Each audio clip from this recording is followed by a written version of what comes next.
अरे भाई सारे ही भाग गए। इसमें भाग गए या खाना खाने गए?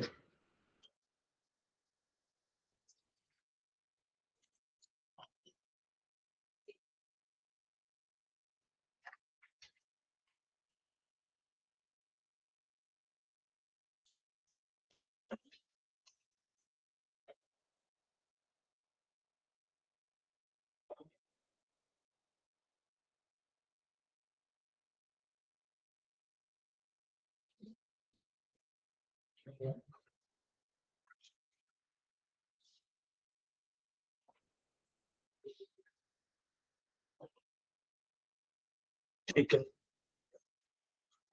Let's start with inflation.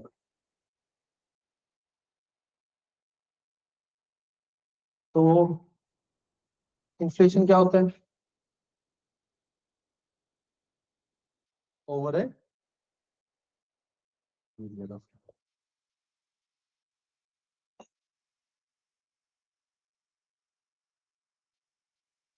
तो चैप्टर का नाम क्या है? Inflation tamed. टेम्ड का मतलब क्या होता है? टेम्ड किसके लिए बोला जाता है? बुल के लिए बोला जाता है। ठीक है, बुल को टेम किया जाता है। जो जंगली बुल होता है या फिर अनट्रेन्ड बुल होता है उसको, बाहुबली देखिए ना, है ना? उसमें वो क्या नाम है, बाहुबली के अलावा कोई कौन पर्सन होता है? बलराम देव जो एक बुल को टेम करता है ना, उसको बोलते हैं टेमिंग करना उसको। ठीक है, या घोड़ों को टेम किया जाता है। That means something which is dangerous, उसको कंट्रोल कर। इन्फ्लेशन डेंजरस है, यस। उसको कंट्रोल किया गया है, उसको क्या किया गया है? एंकर्ड क्या होता है? एंकर मैंने कहां से कहा था? किसका होता है एंकर? शिप। शिप का पहिया होता है ना एंकर करना, जो स्टीयर करता है किस डायरेक्शन में जाना है शिप को। ठीक है, वो नहीं, शिप को रोकने वाला होता है एंकर। ठीक है, नीचे नहीं गिराते वो अटकता है, उससे शिप रुक जाती है, उसको बोलते हैं एंकर करना। ठीक है, तो मतलब क्या हो गया? इन्फ्लेशन को, इन्फ्लेशन को समझ मतलब एक तरह से संभाल लिया गया, उसको रोक दिया गया। लोवेस्ट इन्फ्लेशन है इंडिया के अंदर। ठीक है, since the beginning of CPI series with April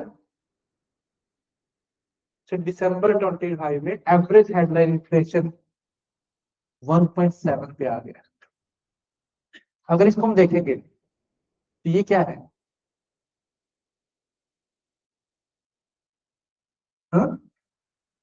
average, ये है कोर इन्फ्लेशन, ये अभी भी हाई है।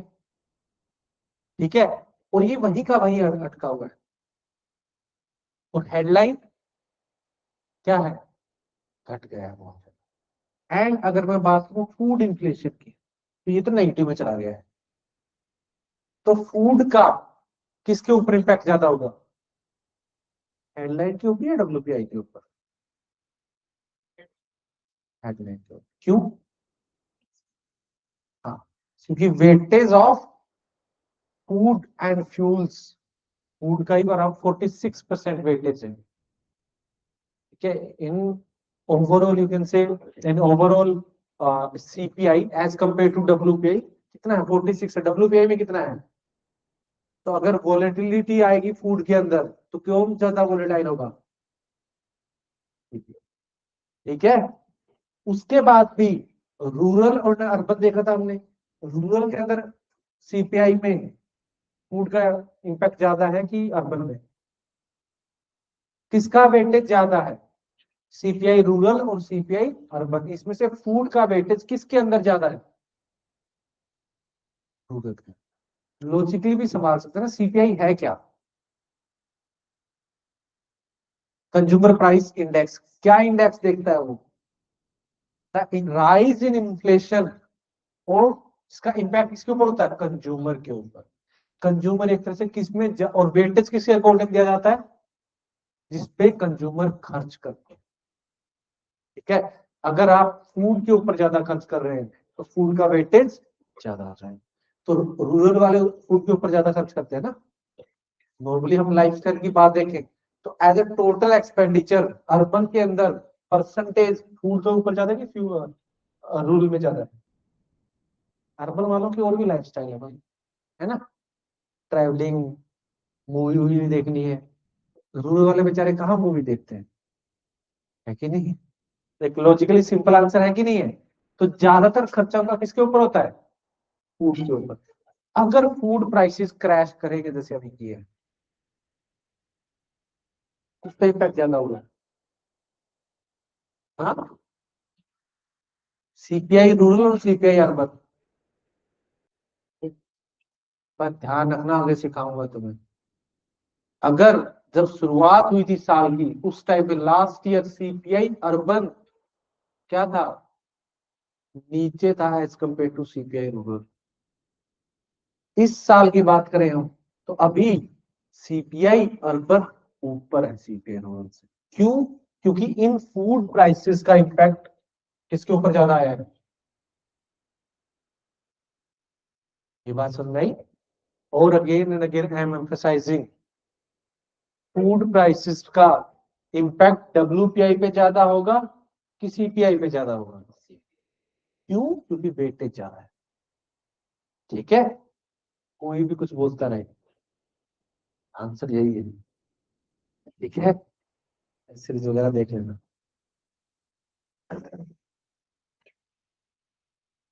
नेक्स्ट, अब देखो, जो आपका इन्फ्लेशन रिडक्शन हुआ है, जितने भी मेजर इकोनॉमीज है, जितनी भी मेजर इकोनॉमीज है, उनमें सबसे ज्यादा इन्फ्लेशन रिडक्शन किसका हुआ है? इंडिया। लेकिन मैंने तो बोला था चाइना किसमें चल रहा है? डिफ्लेशन। तो मेरा रिडक्शन कैसे ज्यादा हो गई?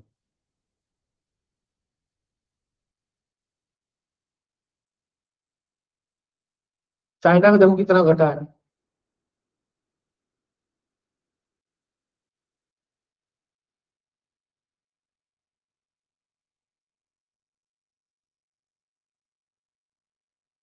बताओ बताओ।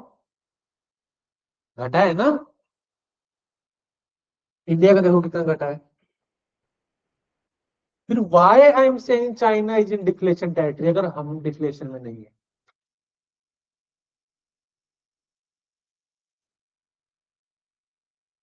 हम्म। मेरा क्वेश्चन आप समझ पा रहे? आई एम सेइंग इंडिया का इन्फ्लेशन कितना है? ठीक है। बात so far so good. And I am saying China में क्या आया हुआ है? डिफ्लेशन। डिफ्लेशन क्या होता है? Negative rate of inflation.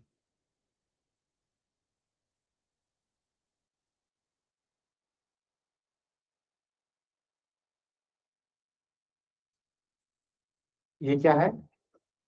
Inflation का रेट बढ़ेगा, नीचे आएगा, फिर घटेगा। दोबारा से समझा देता हूँ, यदि किसी को कोई डाउट है तो। यहाँ पे क्या है? यहाँ पे क्या है? इन्फ्लेशन है अभी भी, प्राइसेस घट नहीं रहे हैं, मगर उनके बढ़ने का रेट कम हो गया है। इसको क्या बोलेंगे? Disinflation. यहाँ पे प्राइसेस घट रहे हैं और ज्यादा रेट से घट रहे हैं, इसको क्या बोलूंगा मैं?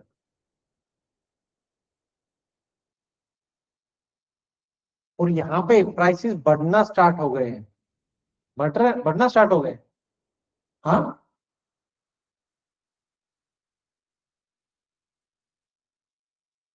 ये जो टेरिटरी है, मान लो इसको मैं क्या बोलता हूँ, आपको ये तो पता ही होगा, reflation. My question is, during reflation price rise होंगे कि उतने ही रहेंगे कि घटेंगे? बताओ। हर बार मेरा पीछे पड़ जाते हैं सर। बताओ बताओ बताओ। हाँ हाँ बताओ। बढ़ेंगे। हाँ, राइज होंगे।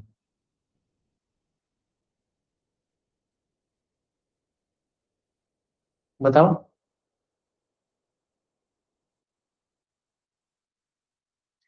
प्राइस राइज होंगे कि नहीं होंगे, मेरे बस इस क्वेश्चन का आंसर दो।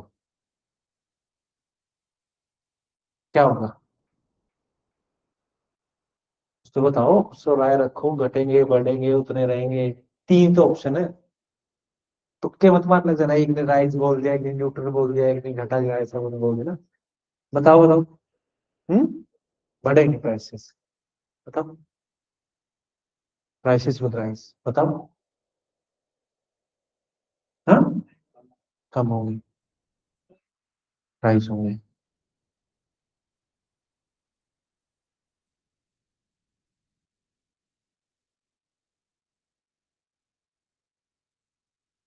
कम होंगे। और? हाँ, कम हो। क्या बढ़ रहा है? हाँ, क्या बढ़ रहा है इसमें? इन्फ्लेशन रेट अभी भी नेगेटिव में है ना? इन्फ्लेशन क्या होता है?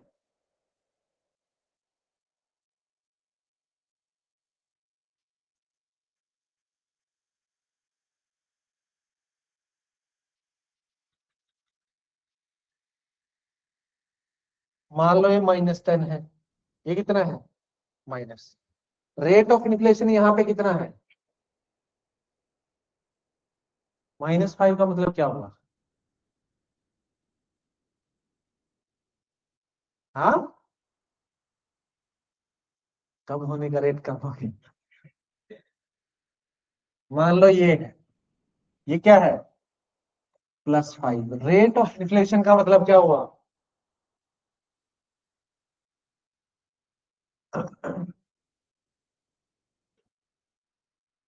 कितना प्राइसेस में डिफरेंस आया है, डिवाइड बाय ओरिजिनल प्राइस कितने थे, इंटू में 100, यही होगा ना? मान लो पहले 100 रुपए का था, फिर हो गए वो कितने? 105। तो रेट क्या हुआ? 5 डिवाइड बाय मल्टीप्लाई बाय कितने परसेंट हो गया? अगर 100 से 95 चला गया, कितना बढ़ा? कितना इंक्रीज हुआ इन्फ्लेशन? ओरिजिनल क्या था? कितना हुआ इन्फ्लेशन? क्या है? डिस इन्फ्लेशन, अगर इसके हिसाब से देखो तो मैं, यही था ना? -5 था ना? -5 में प्राइस बढ़ रहे हैं घट रहे हैं?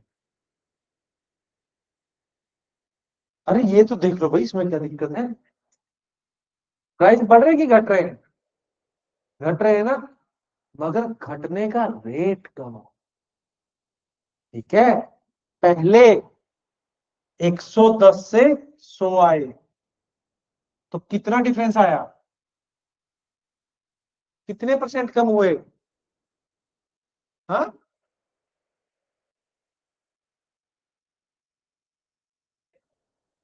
-10%। कितने प्राइसेस घटे हैं? किस परसेंट से घटे हैं? अरे सी सेट लगाओ भाई, डिफरेंस कितना है? ओरिजिनल कहां से घटा है? बताओ। क्या परसेंटेज निकली, निकालो अपने मोबाइल फोन।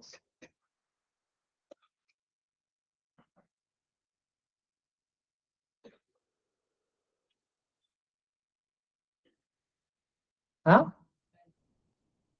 9.9 कम है, कम है ना, 10 तो नहीं है ना। -9 से घटे थे, फिर 100 से घटे 95। यहाँ पे क्या रेट थी, यहाँ पे क्या रेट है, ऐसा ही नहीं हो रहा। 9.95 यही हो रहा है ना, रेट घट रही कि नहीं घट रही, जीरो की तरफ जा रही है रेट। स्टिल प्राइसेस डिक्लाइन हो रहे कि प्राइसेस इंक्रीज हो रहे हैं, डिक्लाइन हो रहे हैं। अरे अब भी डाउट है क्या कोई, this is the exact scenario shown in that picture. पहले प्राइसेस 100 से 110 हुए, फिर 110 से 95 हुए, prices are still declining, but उनका घटने का रेट कम हो गया।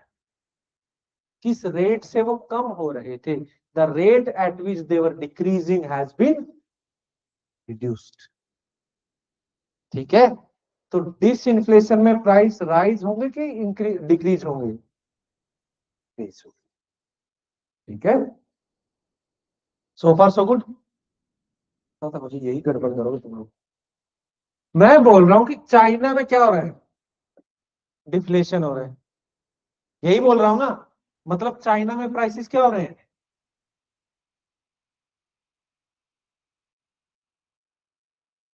यहां क्या दिखा रहा हूं, हेडलाइन इन्फ्लेशन कितना रिड्यूस हुआ, रिडक्शन इन हेडलाइन इन्फ्लेशन। सबसे ज्यादा रिडक्शन किसका हुआ है, इंडिया का, ठीक है। और चाइना का क्या हुआ है, सबसे कम। कि मैं ये कैसे बोल सकता हूँ चाइना में डिफ्लेशन हो रहा है, सिंपल लॉजिक है इसमें जो मैं बात बोल रहा हूँ, मेरी दोनों बातें सही। भाई इंडिया का था 10%, मान लो ये क्या है, 9 है, ये नंबर 9 है, ये नंबर कितना है, मान लो 2, क्या ही डिफरेंस पर क्या ही फर्क पड़ गया मुझे। इंडिया का इन्फ्लेशन रेट था कितना, 10%, 9 घट गया, कितना रह गया, 1%। स्टिल पॉजिटिव ना, स्टिल प्राइसेस आर राइजिंग। इनका था ही 1%, 2 घट गया, कितना हो गया, प्राइसेस आर डिक्रीजिंग ना। इसको क्या बोलूंगा, डिफ्लेशन।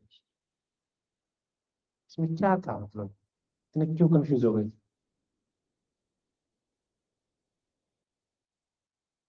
ये तुमको सी सेट की प्रैक्टिस करवा रहा हूँ मैं। सी सेट में आएगी, ग्राफ दे देंगे, बोलेंगे इनसे डेटा इंटरप्रेट करो। अरे इसका मतलब क्या हुआ, कितना इन्फ्लेशन की रेट रिड्यूस हुई है।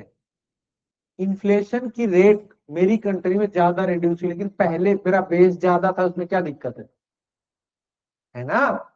इनका बेस ही कम था, इनके लिए थोड़ा सा घटना ही पाताल में जाना होगा, है कि नहीं।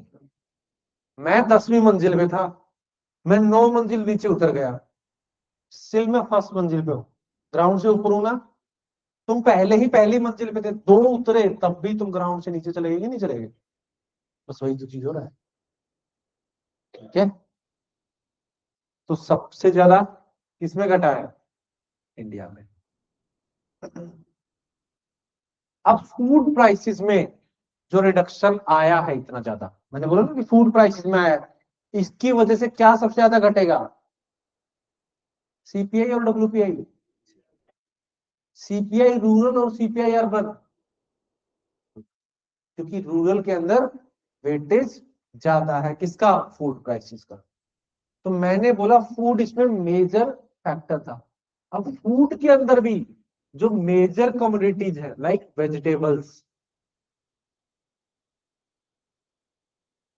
एंड पल्सेस, इनके रेट बहुत कम हुए, नेगेटिव में चले गए, ठीक है। ये देखो, ये ब्लू क्या है,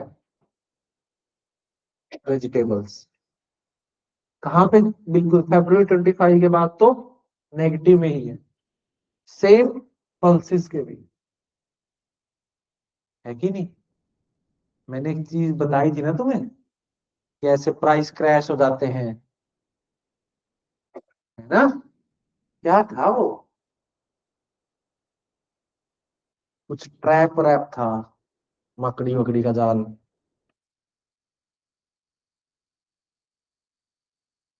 क्या था? कुछ जाल वाल सा बताया था मैंने। कोबवेब फिनोमिना, है ना? अब आते हैं आगे। इसमें जो हेडलाइन इन्फ्लेशन कम हुआ है, सिर्फ फूड की वजह से नहीं हुआ है। एक और मेजर फैक्टर है, बेस लाइन इफेक्ट या बेस इफेक्ट। क्या होता है बेस इफेक्ट?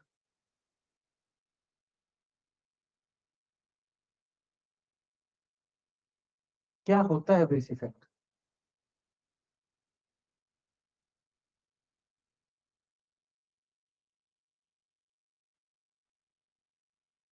बेस ईयर का इफेक्ट बोले तो, बेस ईयर में कितना इन्फ्लेशन था उसका इंपैक्ट होता है इन्फ्लेशन के अंदर। ठीक है, बाकी कुछ भी हो सकता है। बिल्कुल आपने सही बोला, बेस ईयर का इफेक्ट है।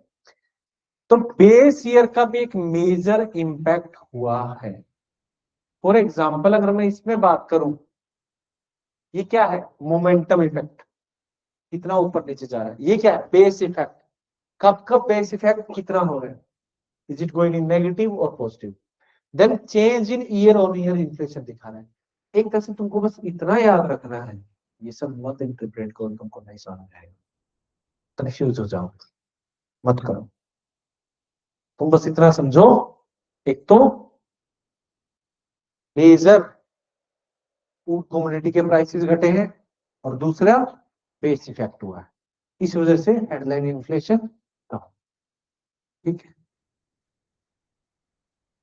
देन मैंने ये देखा ना कि भाई मेरा कोर इन्फ्लेशन वहीं का वहीं खड़ा हुआ है। ये सब क्यों हो रहा है? बहुत सारे जो मेटल्स हैं उनके प्राइसेस इंटरनेशनल मार्केट में गिरे हैं, फिर भी ये क्यों हो रहा है?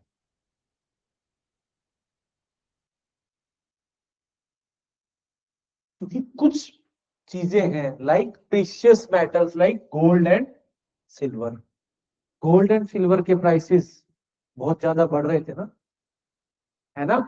अगर मैं गोल्ड और सिल्वर को हटा दूं तो मेरा कोर इन्फ्लेशन घटा है। ये है, क्या बोलेंगे इसको? रिफाइंड कोर, ये भी घटा है। समझे कि नहीं समझे? मुझे वोलेटिलिटी थी किसमें? गोल्ड एंड सिल्वर में। गोल्ड एंड सिल्वर को हटा के देखो, कोर इन्फ्लेशन भी घटा है। ठीक है, बात समझ में आई? एंड एक चीज वो ऊपर बताने भूल गया था मैं। ये देखो, कुछ कुछ कंट्रीज में इन्फ्लेशन बढ़ा है, घटा नहीं है। ओवरऑल ग्लोबल इन्फ्लेशन कम हुआ है। Global inflation was around 8, more than 8%। ये अराउंड 4.5 के आसपास आ चुका है ग्लोबल लेवल पर इन्फ्लेशन। क्यों? उसके कुछ मेजर फैक्टर्स हैं। ऑयल के प्राइसेस 20% गिर गए। क्या? 20% डिक्लाइन हुआ है ग्लोबल ऑयल प्राइसेस के अंदर। एंड प्रीशियस मेटल्स के दाम भी गिर गए। सॉरी, प्रीशियस नहीं, हैवी मेटल्स के। प्रीशियस के तो बढ़े ही है ना। हैवी मेटल्स के प्राइसेस कम हो गए। तो इसकी वजह से हमारा हमारा नहीं, सबका ही इन्फ्लेशन घटा है, सिवाय कुछ गंदी कंट्रीज की। इनका इन्फ्लेशन बढ़ा है। कौन सी है कंट्री?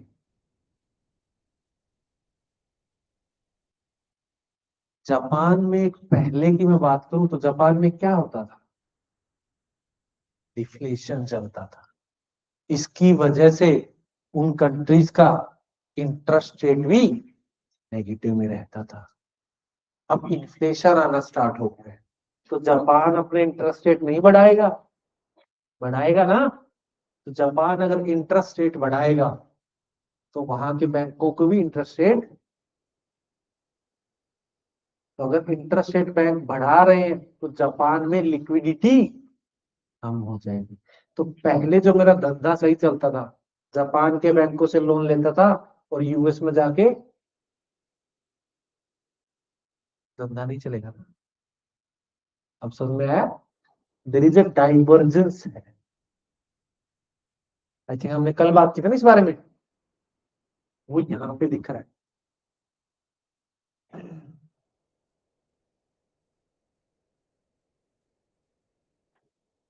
ये हमारा रिफाइंड करोगे। Then terms of trade. Terms of trade का मतलब ये हुआ कि भाई, टर्म्स ऑफ ट्रेड किसमें देखते हैं? मैन्युफैक्चरिंग का।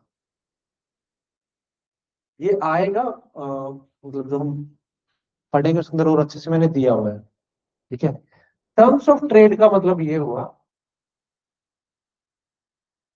अगर मैं टर्म्स ऑफ ट्रेड देख रहा हूं मैन्युफैक्चरिंग की विद रिस्पेक्ट टू एग्रीकल्चर, इसका मतलब क्या हुआ? जो मेरा एग्रीकल्चर का, कुछ एग्रीकल्चर का मेरा कुछ जीवीए है एंड कुछ मैन्युफैक्चरिंग का जीवीए है। जीवीए क्या है? ग्रोस वैल्यू है ना। पीछे नहीं पड़ा हुआ हूं तुम्हारे, खाना चाहते हो तुम। समझे कि नहीं समझे? ग्रो मैन्युफैक्चरिंग का जीवीए है। अब ये जीवीए भी दो टाइप का होगा और ये भी दो टाइप का होगा। कौन सा? एक नॉमिनल, एक real. Similarly nominal and real. So far so good. ठीक है। इनका कुछ जीडीपी डिफ्लेटर होगा, यहाँ कुछ जीडीपी डिफ्लेटर होगा। जीडीपी डिफ्लेटर क्या था?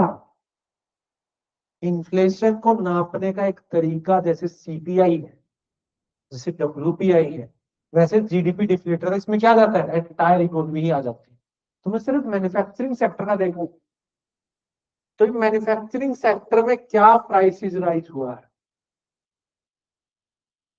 और जीडीपी एग्रीकल्चर का मतलब क्या हुआ? एग्रीकल्चर डिफ्लेटर का, या एग्रीकल्चर का जीडीपी डिफ्लेटर कितना है। ठीक है।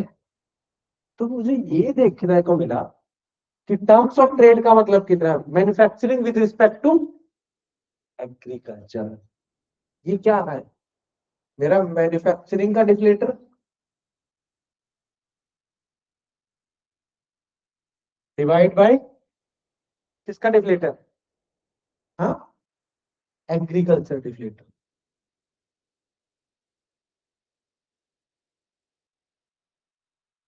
यहां तक सो फार सो गुड। पक्का? किसको इसमें दिक्कत है? क्या दिक्कत है? Terms of trade for manufacturing करते हैं, मतलब मैन्युफैक्चरिंग में ट्रेड करना, एक्सपोर्ट करना, ट्रेड करना इजी है कि मुश्किल है एज कंपेयर टू एग्रीकल्चर। इसके लिए मैं क्या देखूंगा? मैन्युफैक्चरिंग का डिफ्लेटर एंड एग्रीकल्चर का डिफ्लेटर। अब ये देखो, ये क्या है? येलो वाला, एग्रीकल्चर का टीओटी, ये क्या हो रहा है? डिक्लाइन हो रहा है, लगातार डिक्लाइन में है। सो फार सो गुड। अगर मेरी ये वैल्यू घट रही है, अगर मेरी ये वैल्यू घट रही है, तो इसका मतलब क्या हो? ये कब घट सकती है? जब या तो ये घटे या ये बढ़े, है ना। मतलब एग्रीकल्चर के अंदर क्या हो? प्राइस राइज हो, या मैन्युफैक्चरिंग में क्या हो? मैंने ये देखा एग्रीकल्चर में तो कम हुआ है कि नहीं? देखा कि नहीं देखा? तो इसका मतलब क्या हुआ? कि ये गंदा इंसान बहुत ज्यादा घट गया है। ठीक है। समझे कि नहीं समझे? तो इसका मतलब क्या हुआ? मैन्युफैक्चरिंग के प्राइसेस बहुत कम हो। ठीक है। अगर मैन्युफैक्चरिंग के प्राइसेस कम हो गए हैं तो मैन्युफैक्चरिंग की नॉमिनल जीडीपी और रियल जीडीपी में क्या डिफरेंस आएगा? डिफरेंस घटेगा या बढ़ेगा? क्या? बताओ बताओ। मैं तुम्हें बोल रहा हूं कि मैन्युफैक्चरिंग प्रोडक्ट्स के दाम घटे हैं। घटे मतलब उनका रेट घटा है, कुछ भी घटा है। समझे कि नहीं समझे? तो मैन्युफैक्चरिंग का नॉमिनल और रियल जीवीए में डिफरेंस बढ़ेगा या घटेगा? घटेगा। कौन बोल रहा घटेगा?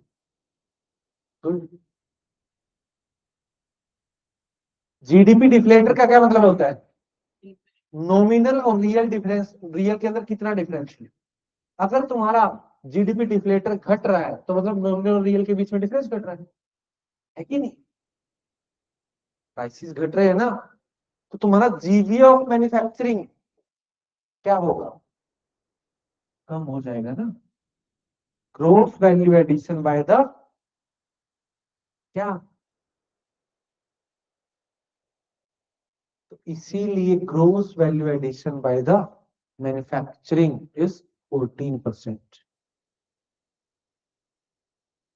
हमें लगेगा मेरा मैन्युफैक्चरिंग सेक्टर क्या हो गया है? श्रिंक हो गया है ना। ओवरऑल जीडीपी में कंट्रीब्यूशन देखूंगा, लेकिन ऐसा नहीं हुआ है। दिक्कत क्या हुई है? नॉमिनल टर्म्स में कम हुआ है वो बस, क्योंकि प्राइसेस नहीं बढ़ एज कंपेयर टू एग्रीकल्चर। बात समझ में आई? And as compare to services, मेरा बेस नहीं घटा, रियल टर्म्स में अभी भी ज्यादा ही हूं मैं। अभी भी 17 to 18% ही है मैन्युफैक्चरिंग का कंट्रीब्यूशन। मगर क्योंकि प्राइसेस घट गए हैं तो नॉमिनल टर्म्स में तो कम ही होंगे ना। तो नॉमिनल टर्म्स में अगर जीबी कम है तो कंट्रीब्यूशन ऑफ मैन्युफैक्चरिंग भी हमें कम देखने को मिलेगा। ठीक है ना? So for so good. ठीक है। तो इसका एप्लीकेशन एक और क्या होगा? मेरी ट्रेड करने की पावर इन मैन्युफैक्चरिंग थोड़ी सी कम हो जाएगी, क्योंकि प्राइस ही नहीं बढ़ रही। If I am going from the service supply chains, price नहीं बढ़ रहे तो, अगर प्राइस नहीं बढ़ रहे हैं चीजों के, तो मैं चीजें कम प्रोड्यूस करूंगा ना, या मेरी उसकी प्रॉफिट थोड़ा सा कम हो जाएगा, है कि नहीं? वही तो हो रहा है। मुझे इस ग्राफ का मतलब ये है, सर्विसेज के साथ भी टर्म ऑन ट्रेड कम हुआ है, एंड एग्रीकल्चर के साथ भी टर्म्स ऑन ट्रेड कम हुआ है। ये बात किस किस के सर के ऊपर से गई? और और और और उठा लो हाँ। ठीक है। रुको थोड़ी बार, जब इसको करेंगे तब और अच्छे से समझ, दोबारा समझा दूंगा। एक बार देख लेते हैं और क्या क्या इसमें दिया हुआ है। इन्फ्लेशन, जो मैंने बोला कि फूड इन्फ्लेशन कम हुआ है, अब उसके फैक्टर क्या क्या है, किसने मेरा फूड इन्फ्लेशन कम कर दिया? पहला तो क्या है, मतलब किस किसने मेरा इन्फ्लेशन कम कर दिया? एक, ग्लोबल प्राइसेस की मेटल्स का क्या हो गया? मॉडरेट हुआ है, कम हुआ है ना। यहाँ पे तुमको बात आ गई थी, मैं तुमको पहले ही बता दी है।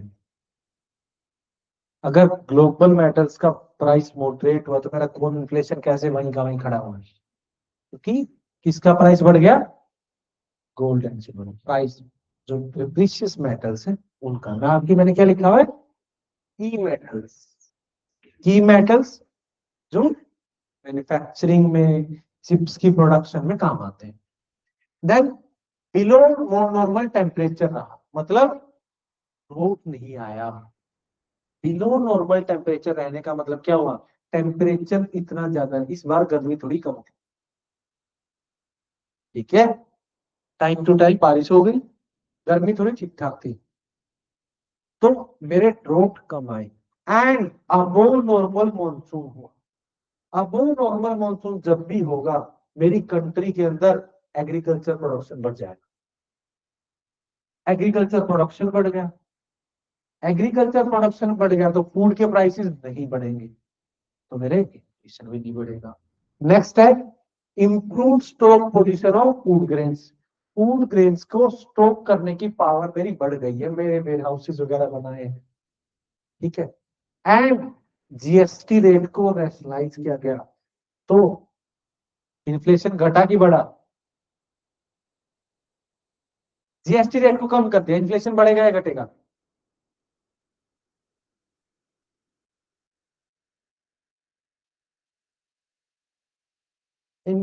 जीएसटी रेट्स को कम कर दिया, इनडायरेक्ट टैक्स को कम कर दिया गया, प्राइस बढ़ेंगे या घटेंगे?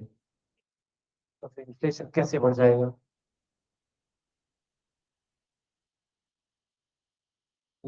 दिल दुखाया तो मेरा, ये नाजुक सा दिल है, दुखा देते हो तुम उसको, ठीक है। तो जीएसटी रैशनलाइज किया कि नहीं किया? रेट्स घटाए कि नहीं घटाए? तो ओवरऑल इन्फ्लेशन कम होगा कि ज्यादा होगा? इन सारे फैक्टर्स का कम्युलेटिव इफेक्ट था कि मेरा जीएसटी इतना घट गया है। बात समझ में आई? These are the factors. Mains के अंदर ये क्वेश्चन आ सकता है, प्रीलिम्स के अंदर भी आ सकता है, इनमें से कौन सा फैक्टर नहीं है फॉर रिडक्शन इन, ठीक। 5-6 स्टेटमेंट दे देगा और 1 statement correct, 2 statement correct, 3 statement correct, ऐसे पूछ लेगा। Got it? आगे चलते हैं। एक ये चीज आई है पल्सिस के अंदर स्पेसिफिकली, ठीक है। पल्सिस के अंदर हमने टाइमली इंटरवेंशन किया है। दो तरीके से इंटरवेंशन करना, क्या? प्राइस स्टेबलाइजेशन फंड, तो मैंने बात की, ऊपर से एक्सपोर्ट इंपोर्ट को खोल देना ट्रेड पॉलिसी के साथ। तो देखो पहले जो वोलेटिलिटी आती थी, कोलमैन फिनोमेना में क्या इश्यू था? कभी एकदम से प्राइसेस बहुत बढ़ गए, कभी क्रैश कर गए, ये तो वोलेटिलिटी है। इसी को तो मैंने कोलमैन फिनोमेना बोला था।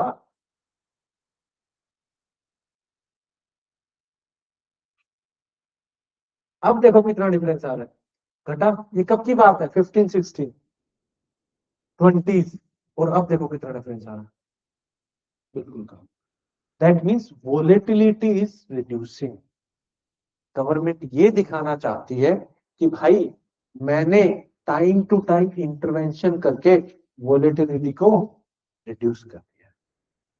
बात आई समझ में? हाँ।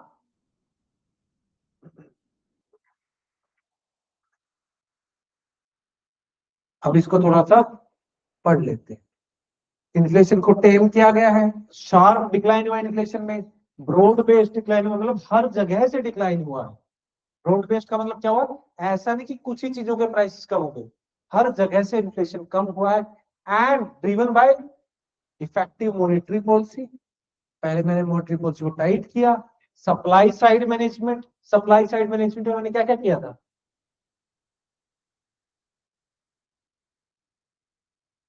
अब मैं नहीं पढ़ा रहा आगे।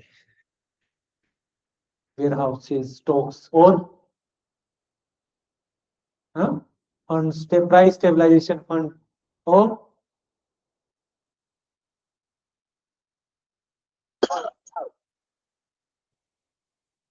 चाय ठंडी कर दी मेरी।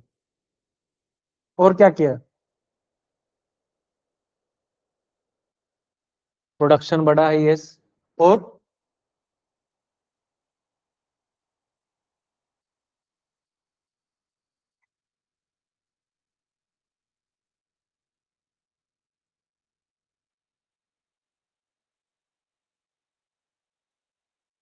बताओ बताओ, और क्या किया? अभी थोड़ी देर पहले किस चीज का डिस्कशन हुआ था? टैक्सेस। वो सप्लाई साइड है कि डिमांड साइड है? बोलो ना भाई, है ना? ये सब कम हुए हैं even though the economy is growing rapidly, robustly. तो गवर्नमेंट ग्लोबल लेवल पे इन्फ्लेशन घटा है 8.7 से 4.8, 2 पे आया है। क्या रीजन है इसके? Fall in prices. But yes there are divergence, जो हमने देखा था कुछ कंट्रीज में बढ़ ही रहा है इन्फ्लेशन। ठीक है, ओवरऑल घट गया है, मगर कुछ कंट्रीज में इन्फ्लेशन बढ़ रहा है, जिससे क्या हुआ है? इंटरेस्ट रेट हाइक हुआ। इंडिया की performance sharpest decline among major economies. Then domestic inflation sustained moderation रहा, 6.7 था, 1.7 चला गया है। कितने परसेंट कम हुआ?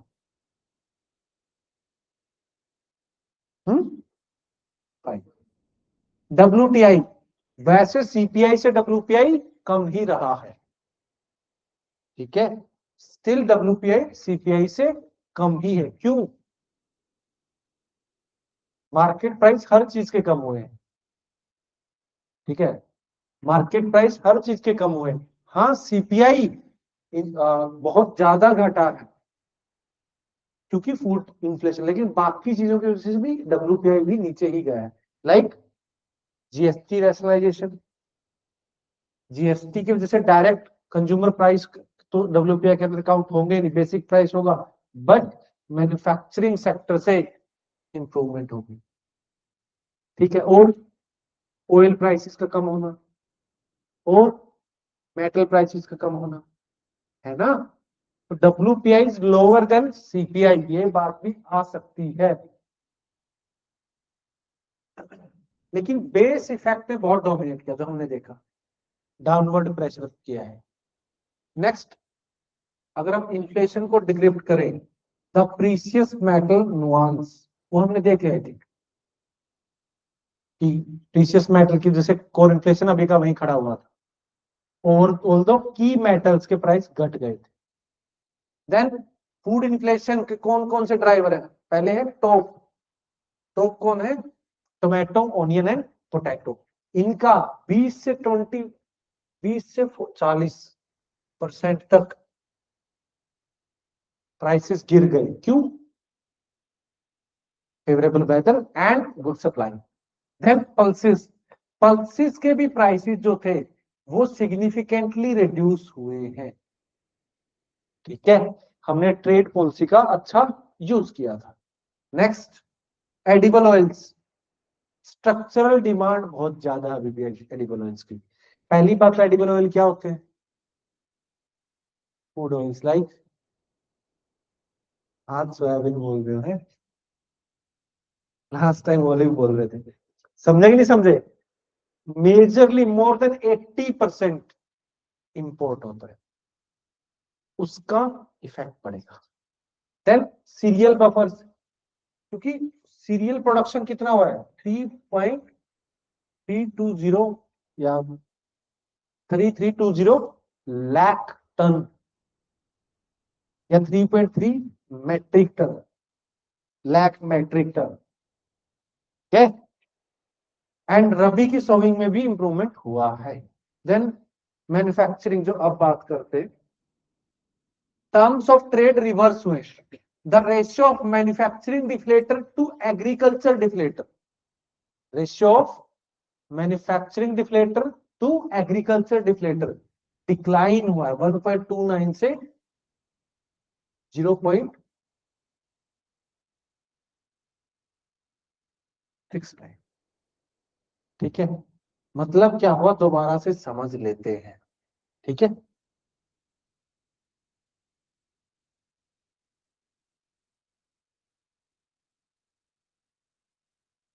तो लगता है टर्म आएगी इस बार।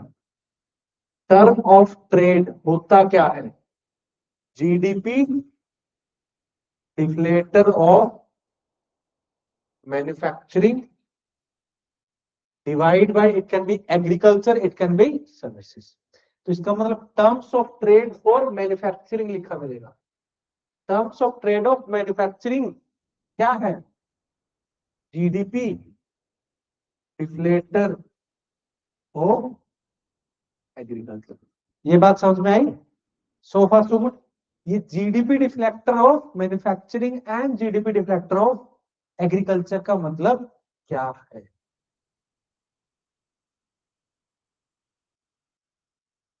अगर ये कम हुआ है, मैं बोल रहा हूं कि कम हुआ है, इसका मतलब क्या हुआ है? GDP deflator of manufacturing has been reduced. चलिए, सो फार सो गुड। अब देखते हैं GDP deflator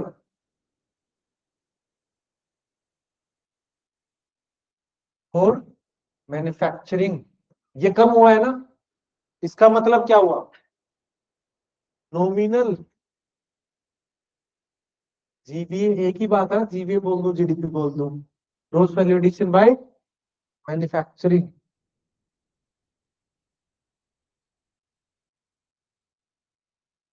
divide by real GBA of manufacturing, ये घटा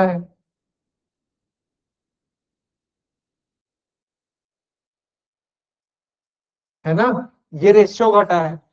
ये रेशियो कब बढ़ेगा, ये कब घटेगा? या तो ये बढ़ जाए या ये घट जाए। ये तो कांस्टेंट है ना, रियल वाला तो, है ना। कब बढ़ेगा ये, कब इंक्रीज हो सकता है? Real GVA. What do you mean by increase in real GVA of manufacturing? GDP में कंट्रीब्यूशन और प्रोडक्शन इंक्रीज हुई है। Even if I don't count the rise in prices, in real terms, the production of manufacturing products has been increased. है ना, इसका मतलब यही हुआ ना, रियल जीडीपी के राइज होने का मतलब क्या हुआ? Production has been increased in real sense, है ना। तो रियल जीवी ऑफ मैन्युफैक्चरिंग के राइज होने का मतलब क्या हुआ? हाँ, क्या? राइज इन मैन्युफैक्चरिंग प्रोडक्ट्स, या नॉमिनल जीवीए घटी हो, तभी तो ओवरऑल रेशियो घट सकता है ना। नॉमिनल जीवीए कब घट सकती है? जब प्राइसेस डिक्रीज की। बात समझ में आई? तो इसका मतलब मेजरली फैक्टर क्या है?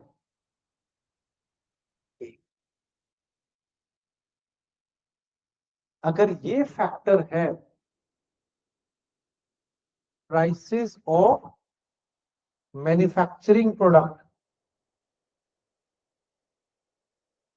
क्या किए हैं? डिक्लाइन किए हैं। अगर प्राइसेस डिक्लाइन करेंगे तो मेरे प्रॉफिट श्रिंक हो जाएंगे। ये बात तो ठीक है ना, सस्ता माल बेचना पड़ रहा है, प्रॉफिट कम हो गया ना। तो इसका मतलब क्या हुआ? ट्रेड करना मैन्युफैक्चरिंग प्रोडक्ट में आसान है कि एग्रीकल्चर प्रोडक्ट में आसान है? एग्रीकल्चर, मैन्युफैक्चरिंग में थोड़ा सा मुश्किल होता जा रहा है। क्यों? क्योंकि उसके प्राइस कम हो गए।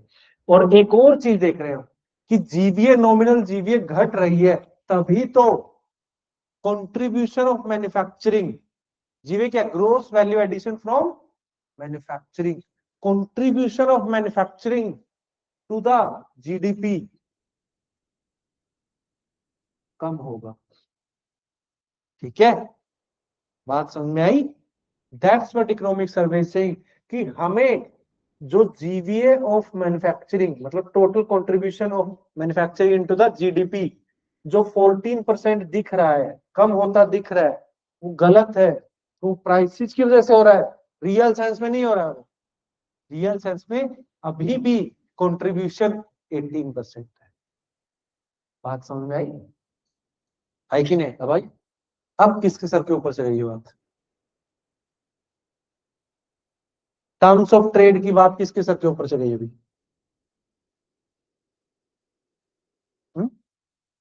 Real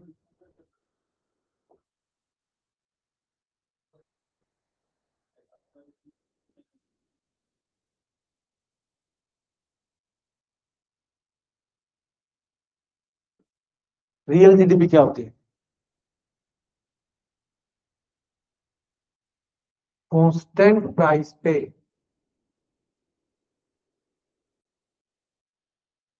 production at constant price. देखो, है ना, यही बोलते हैं ना रियल जीडीपी। मैं प्राइस 2012 के ही ले रहा हूँ, लेकिन मैं क्या देख रहा हूँ, मेरा कितना प्रोडक्शन हुआ। प्राइस से हमारे टोटल नंबर ऑफ प्रोडक्शन को मल्टीप्लाई कर दूंगा तो वैल्यू आ जाएगी ना उसकी। मैंने 10 पेन प्रोड्यूस किए, मेरे को ये देखना है कि मेरी 10 पेन मैंने कितनी वैल्यू प्रोड्यूस की है। तो 10 पेन मल्टीप्लाई बाय एक पेन का प्राइस, नहीं आ गया मेरा। अब वो प्राइस क्या मैं इस साल का ले रहा हूं कि मैं 2012 का ले रहा हूं? ठीक है, तो रियल जीडीपी में हम प्राइस कौन सा लेते हैं? तो रियल जीडीपी बढ़ कब सकती है? इस साल भी वही प्राइस ले रहा हूं, अगले साल भी वही प्राइस लूंगा। तो कब बढ़ेगा? जब प्रोडक्शन इंक्रीज हो। तो रियल जीडीपी मतलब प्रोडक्शन इंक्रीज होगा। प्रोडक्शन इंक्रीज होगा तो ग्रोस वैल्यू एडिशन इंक्रीज होगा, एक ही बात है। तो मैं ये रियल जीडीपी बोल लूं, रियल जीबीए बोल लूं, एक ही बात है ना। अगर सेक्टोरल बोलूं तो रियल जीवीए ऑफ मैन्युफैक्चरिंग बोल दूं, एक ही बात है। अब ये इंक्रीज होने का मतलब क्या है? मैन्युफैक्चरिंग सेक्टर में प्रोडक्शन इंक्रीज होगी। ठीक है, या तो ये इंक्रीज हो या ये डिक्रीज हो, तभी तो ओवरऑल चीजें कम होंगी ना। वही देख रहा हूं मैं कि नॉमिनल जीवीए कम हो रहा है, तो मतलब प्राइसेस डिक्रीज हो रहे हैं। एक इम्प्लीकेशन तो उसका क्या हुआ कि भाई प्रॉफिट मार्जिन कम हो रहा है, तो ट्रेड करना in manufacturing is not grateful as compare to agriculture. ठीक है, और दूसरा उसका क्या हुआ कि जो हमें जीबीए या मैन्युफैक्चरिंग सेक्टर का कंट्रीब्यूशन कम होता हुआ दिख रहा है जीडीपी के अंदर, 14% हो गया 17 to 18 से, वो एक्चुअली में नहीं हुआ है। वो बस प्राइसेस के कम होने की वजह से हुआ है। बात समझ में आई? बस इतनी सी बात है। ठीक है, तो पॉलिसी नीड्स क्या है? Supply chains and overall cost को कम करो, सप्लाई चेन्स इंप्रूव करो। तो फार्म टू फूड या फार्म टू फोर्क, जैसे ही खाना बने आ जाए, मतलब सप्लाई चेन्स में जो कॉस्ट है, जो टाइम है, उसको कम करो। बात समझ में आई? देन रीजनल पिक्चर देखते हैं। वो तो हमने देख लिया, रूरल इन्फ्लेशन ज्यादा था कि अर्बन? क्यों? कि फूड प्राइसेस का इंपैक्ट रूरल पे ज्यादा होगा। स्टेट लेवल अगर मैं डायनेमिक्स की देखूं तो मोर सबके सब स्टेट्स आरबीआई की टॉलरेंस बैंड के अंदर आए इन्फ्लेशन उनका, लगभग सबका। मतलब कितना टॉलरेंस बैंड क्या है आरबीआई का? 4 ± 2, यही इन्फ्लेशन झेल सकती ना आरबीआई, उससे ज्यादा नहीं ना। लेकिन केरला और लक्षद्वीप 6% से ऊपर चले गए, इनके अंदर इन्फ्लेशन बढ़ गया। ठीक है, बात समझे कि नहीं समझे? लेकिन इनके यहाँ इन्फ्लेशन का क्या, क्यों बढ़ा है? क्योंकि यहाँ पे वेज रेट बहुत आ गई। केरला एक कम्युनिस्ट कंट्री है, communist sorry country state, so sorry, Kerala एक कम्युनिस्ट स्टेट है। तो communist state has the care for the workers, उनके वेज बढ़ा देंगे, वहां पे वेज सबसे हाईएस्ट। ठीक है, and overall higher GSDP growth हुई है, जिसकी वजह से इन्फ्लेशन आया है। ठीक है, बात समझे कि नहीं समझे? एंड इसका इंडस्ट्रियल आउटपुट शेयर का नेगेटिव एसोसिएशन है इन्फ्लेशन के साथ। हाँ, हाँ बिल्कुल। लेकिन एक नेक्स्ट बात क्या बोल रहे हैं कि इंडस्ट्रियल आउटपुट शेयर का नेगेटिव कोरिलेशन है किसके साथ? इन्फ्लेशन के साथ। कहां से? सप्लाई साइड से एफिशिएंसी से। सीधी सीधी बात बोलने का मतलब क्या हो गया कि अगर मेरी मेरे कंट्री के अंदर, मान लो मेरी कंट्री के अंदर जीडीपी बढ़ रही है, लेकिन जीडीपी बढ़ क्यों रही है? सप्लाई साइड्स में एफिशिएंसी आ रही है। सप्लाई साइड्स में एफिशिएंसी आने का मतलब क्या हुआ? कॉस्ट कम हुई, है ना? अरे जीडीपी तो प्रोडक्शन है ना, प्रोडक्शन बढ़ रहा है, मैं खुद ही बोल रहा हूं, क्योंकि सप्लाई साइड एफिशिएंसी है। एफिशिएंसी है मतलब कॉस्ट कम हो रही है, सप्लाई साइड में कॉस्ट कम हो रही है। बात समझ में आई? अगर मेरी जीडीपी के अंदर जीडीपी का जो शेयर है बढ़ने के साथ साथ सप्लाई साइड्स में एफिशिएंसी बढ़ रही है, तो इन्फ्लेशन बढ़ेगा या घटेगा?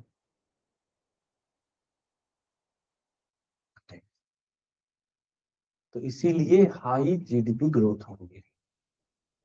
बात समझ में आया? ये कहानी थी इन्फ्लेशन की। इसका आउटलुक क्या है? आरबीआई एंड आईएमएफ प्रोजेक्ट कर रहे हैं कि नेक्स्ट ईयर 4% रहने वाला है इन्फ्लेशन। एंड की रिस्क क्या है? इंपोर्टेड इन्फ्लेशन ना। इंपोर्टेड इन्फ्लेशन टर्म आ सकती, क्या होता है इंपोर्टेड इन्फ्लेशन का मतलब? वो इन्फ्लेशन जो इंपोर्ट्स की वजह से आता है। ठीक है, अगर इंपोर्ट जो हम कर रहे हैं उनका प्राइसेस राइज हो गया तो ओवरऑल प्राइस राइज हो, लाइक फ्यूल का प्राइसेस, ठीक है, एडिबल ऑयल का प्राइसेस, अगर की मेटल्स का प्राइसेस, इनकी वजह से इंपोर्टेड इन्फ्लेशन ना हो। या फिर इनका प्राइस कब राइज हो सकता है? करेंसी डेप्रिसिएशन से भी तो हो सकता है ना। और हम देख ही रहे हैं क्या हाल चल रहा है, रुपया जो गिर रहा है उसका इन्फ्लेशन पे क्या इंपैक्ट पड़ेगा? इंपोर्ट्स के प्राइसेस पे क्या इंपैक्ट पड़ेगा? इंपोर्ट बिल बढ़ जाएगा। और अगर इंपोर्ट के प्राइसेस बढ़ रहे हैं तो इन्फ्लेशन भी बढ़ गया। वो उस इन्फ्लेशन को बोलेंगे क्या? Imported inflation. So far so good. And base metals की वजह से, क्यों कि कॉपर और आयरन बेस मेटल बोलते हैं, हर चीज इनके बेसिस पर खड़ी हुई है, इनको बेस मेटल्स बोलते हैं। ठीक है, चाहे हर चीज तो लोहे से बनती है, स्टील से ना, या फिर कॉपर से बनती है, हर चीज बेस तैयार करते हैं, एक तरह से नींव रखते हैं। इनके प्राइसेस एक्सपेक्टेड है मॉडरेटली राइज करेंगे, इन्फ्लेशन बढ़ सकता है। कौन सा? Important. And Jio politics issues, trade Wars, conflict बढ़ने की वजह से। ठीक है, समझे कि नहीं समझे? Next chapter agriculture and food management पढ़ेंगे क्या कल? फिर कल मैं सारे पढ़ाने वाला हूँ, कल खत्म करने वाला हूँ। 1 बजे आ जाए। हम्म?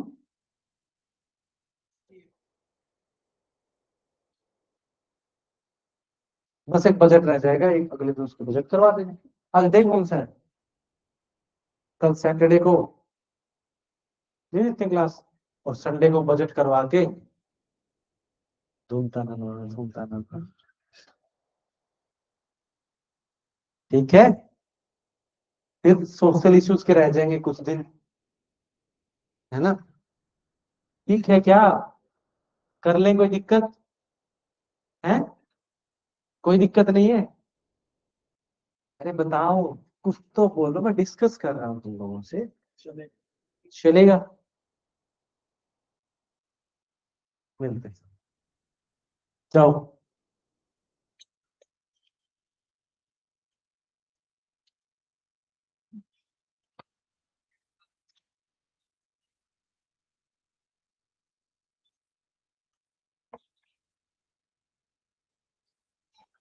ये तो बताओ कल कितने जाना है?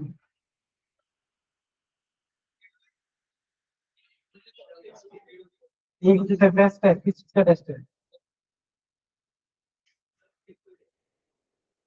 ठीक है भाई, 1:30 बजे। इतना भी ज्यादा नहीं लेंगे ना, मतलब 4:30 बजे तक पढ़ेंगे, मतलब जो भी होगा खत्म करवाओ ना अभी।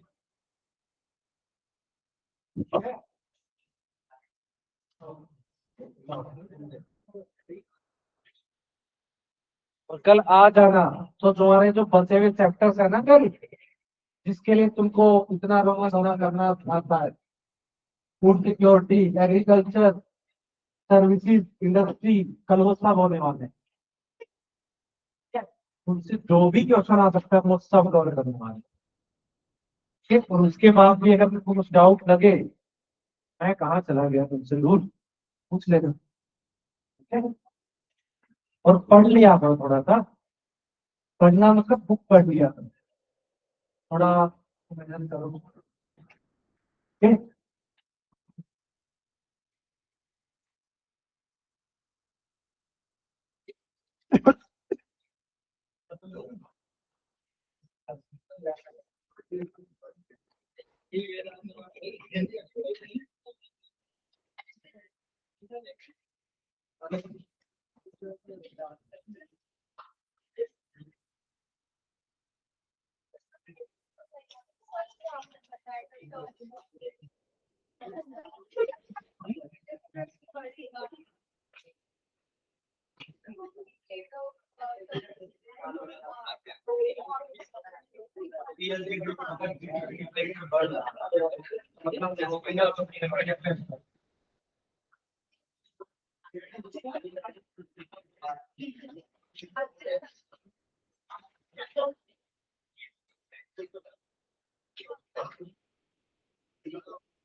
एक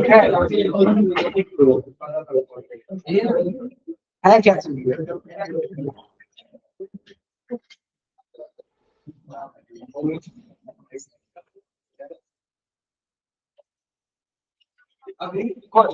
मतलब नॉमिनल किसके बराबर है?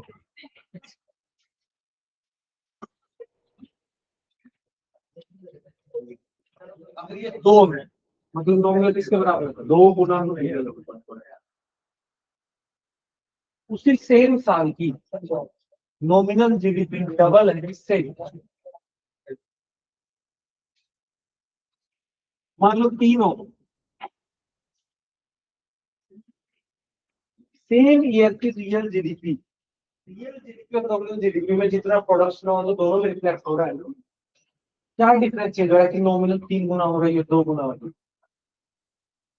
मतलब अगर सिंपल भाषा में बात करूं, मान लो मैंने 10 पेन बनाए, है ना? 10 पेन और एक पेन का कुछ प्राइस होगा। आज कितना प्राइस है? मान लो 2000। तो नॉमिनल जीडीपी कितनी होगी? 2226 इंटू, ये मान लो बराबर है 2 गुना रियल जीडीपी क्या है? 22